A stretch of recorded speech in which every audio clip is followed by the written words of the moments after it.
Residents across the state line turn to social media to talk about mysterious lights flying through our skies. WIFR reporter Bria Walters talks to local law enforcement about what these strange flickers may be.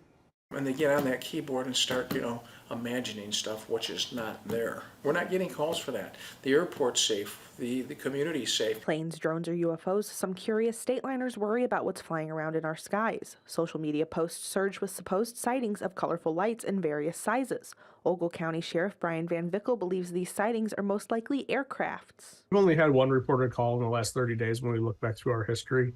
That call was actually in an area that is on the glide path for the Chicago Rockford Airport. So, we would hypothesize that was an airplane that was en route to the Rockford Airport. Winnebago County Sheriff Gary Caruana says because more people are chatting about it, they may see things that aren't actually there. So they could see smaller, larger aircrafts. You have the prime air coming in. So there's a lot of traffic coming in.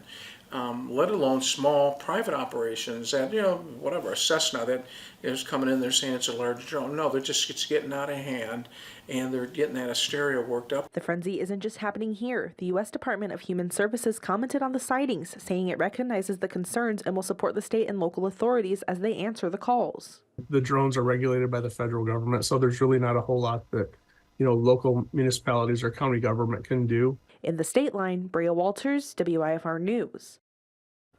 Sheriff Caruana warns not to try and get the flying object out of the sky if you see them, because that is when law enforcement will have to get involved.